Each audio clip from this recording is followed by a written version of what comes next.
जो मिट्टी का काम करते हैं, हमारे लोहार जो लोहे का काम करते हैं, हमारे राजमिस्त्री जो मकान चुनते हैं, हमारे बढ़ई, हमारे कपड़े धोने वाले भाई बहन, कपड़े सिलने वाले भाई बहन, ऐसे अनेक लोगों के लिए हमने प्रधानमंत्री विश्वकर्मा योजना बनाई है और करीब करीब 15,000 करोड़ रुपया उनको नए औजार लेने के लिए, ट्रेनिंग के लिए और आगे चल करके बैंक से पैसा उनके कारोबार को दुनिया में फैलाने के लिए।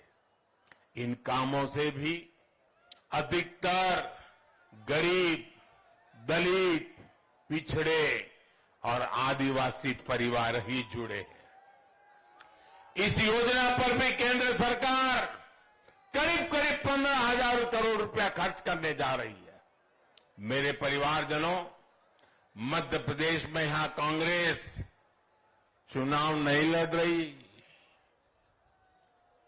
आपको आश्चर्य होगा, मैं कह रहा हूं मध्य प्रदेश में कांग्रेस चुनाव नहीं लड़ रही है। उसको चुनाव जीतना नहीं है, उसको मालूम है। वो तो चुनाव लड़ने का ढोंग कर रही है ताकि कहीं डोनेशन वोनेशन इकट्ठा करने के लिए मौका मिल जाए। असली लड़ाई क्या चल रही है? कांग्रेस मुख्यमंत्री की कुर्सी के लिए नहीं लड़ रही है। वो तो उन्होंने माना है तो भाजपा का यहां पक्का है। लेकिन क्यों लड़ रहे हो? वो इस बात के लिए मैदान में लड़ाई लड़ रहे हैं कि आगे चल करके किसका बेटा कांग्रेस का मुखिया बनेगा।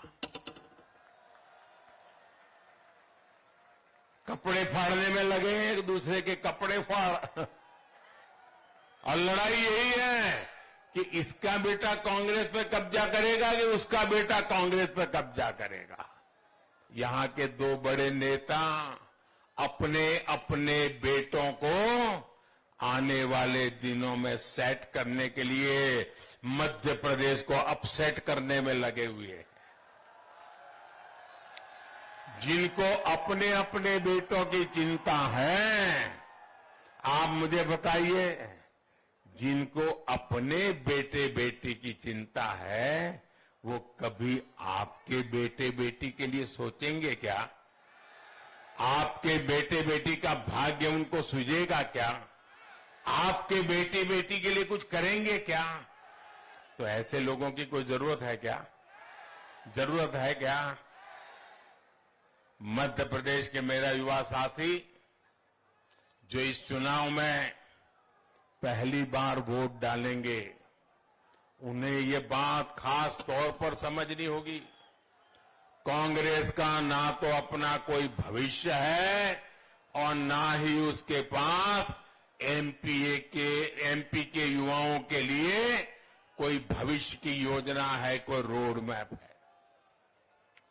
कांग्रेस के नेता आज भी, उनकी बातें सुनिए, क्या कह रहे हैं?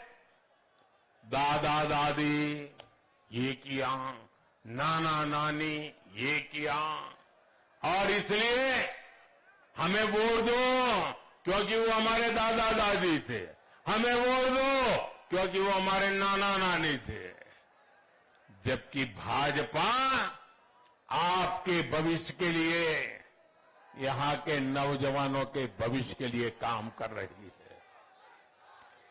भाजपा मध्य प्रदेश को विकसित बनाना चाहती है, मध्य प्रदेश को विकास की नई ऊंचाई देना चाहती है। आज ये जो आधुनिक सड़कें बन रही है, ये किसके लिए बन रही है भाई? ये जो आधुनिक ट्रेनें चलनी शुरू हुई है, ये किसके लिए है? ये मेरे एमपी के युवाओं का उज्जवल भविष्य बनाने के लिए है। महाकौशल क्षेत्र में जैसे जैसे आधुनिक रेलवे और चौड़े हाईवे का जाल फैलेगा, वैसे वैसे यहां नए औद्योगिक गलियारे बनेंगे। आज भारत पूरी दुनिया भर के पर्यटकों की पसंद बन रहा है। यहां तो पैंच नेशनल पार्क है, इसे मोगली का घर भी कहा जाता है। इसलिए सिवनी सहित इस पूरे जनजातीय क्षेत्र में पर्यटन आधारित रोजगारी को प्रोत्साहन दिया जा रहा है। मेरे परिवारजनों, भाजपा की बहुत बड़ी प्राथमिकता है गरीब का जीवन आसान बने, मध्यम वर्ग का जीवन आसान बने। एक समय था जब आपको छोटी छोटी बातों के लिए भी सरकारी दफ्तरों के चक्कर काटने पड़ते थे, लेकिन भाजपा ने सारी सुविधा अब आपके फोन पर ही उपलब्ध करा दी है। अच्छा, यहां जो आप रैली में आए हैं, एक काम करेंगे, एक काम कीजिए, आपका जो मोबाइल फोन है ना, वो जरा हाथ में लेकर के मुझे दिखाइए। सब अपना मोबाइल फोन दिखाइए। अब आपने हाथों में फोन दिखाया है, आप जानते हैं ये मोबाइल फोन आपके पास है, उसकी कीमत किसकी वजह से कम हुई है? ये भाजपा सरकार की वजह से कम हुआ है। अगर भाजपा सरकार नहीं होती तो आपके पास जो मोबाइल है उसकी कीमत आज भी कई गुना ज्यादा रहती। भाजपा सरकार की नीतियों की वजह से आज देश में सस्ते स्मार्टफोन बन रहे हैं।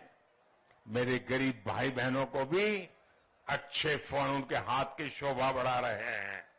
जब कांग्रेस सरकार थी तो हमारे देश में मोबाइल फोन बनाने वाली सिर्फ 2 फैक्ट्रियां थी,